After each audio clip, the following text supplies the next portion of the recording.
তৃণমূলের কার্যালয়ে আইএসএফ কর্মীকে আটকে রেখে মারধর করার অভিযোগ। মারধরের অভিযোগ তৃণমূলের বিরুদ্ধে।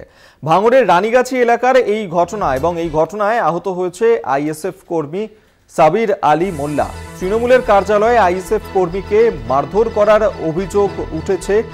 আইএসএফ কর্মীকে আটকে রাখা হয়, তাকে মারধর করা হয় তৃণমূলের কার্যালয়ে, এমনই অভিযোগ এবং মারধরের অভিযোগ উঠেছে তৃণমূলের বিরুদ্ধেই। ভাঙড়ের রানীগাছি এলাকায় এই ঘটনা ঘটেছে। ঘটনায় আহত হয়েছে আইএসএফ কর্মী সাবির আলী মোল্লা। তৃণমূলের কার্যালয়ে ডেকে নিয়ে যাওয়া হয় তাকে এবং আইএসএফ কর্মীকে তারপর মারধর করা হয়েছে। তৃণমূলের কর্মীরাই তাকে মারধর করে, এমনটাই কিন্তু অভিযোগ করেছেন ওই আইএসএফ কর্মী সাবির আলী মোল্লা। ঘটনায় আহত হয়েছেন তিনি। ভাঙড়ের রানীগাছিতে এই ঘটনাকে কেন্দ্র করে উত্তেজনা ছড়িয়েছে।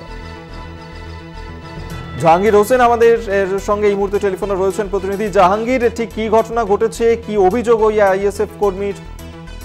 একেবারে ভাঙড় 1 নম্বর ব্লকের রানীগাছি এলাকার ঘটনা। সেখানে ভোটের পূর্বে, লোকসভা ভোটের সময় আইএসএফ এবং তৃণমূল নেতা সাবির এবং সাদ্দামের মধ্যে একটা ঝামেলা হয়। সেই ঝামেলার পরেই কিন্তু এদিন দেখা যায় তাকে তুলে আনা হয়, সাবিরকে তুলে আনা হয় তৃণমূলের পার্টি অফিসে। সেখানে এনে তাকে বেধড়ক মারধর করা হয় বলে অভিযোগ।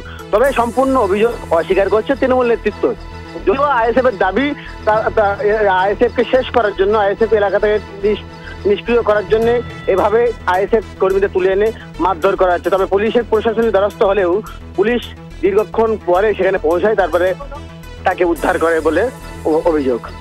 বেশ, ধন্যবাদ তোমায় জাহাঙ্গীর হোসেন, আমাদের সঙ্গে টেলিফোনে ছিলেন প্রতিনিধি। আপনাদেরকে আরো জানিয়ে রাখবো যে তৃণমূলের কার্যালয়ে মারধর করার অভিযোগ উঠেছে আইএসএফ কর্মীকে। ভাঙড়ের রানীগাছি এলাকায় এই ঘটনা ঘটেছে। গুরুতর আহত ওই আইএসএফ কর্মী সাবির আলী মোল্লা। পুলিশে অভিযোগ জানালেও এখনো পর্যন্ত কোনো ব্যবস্থা নেওয়া হয়নি বলেই অভিযোগ করছেন।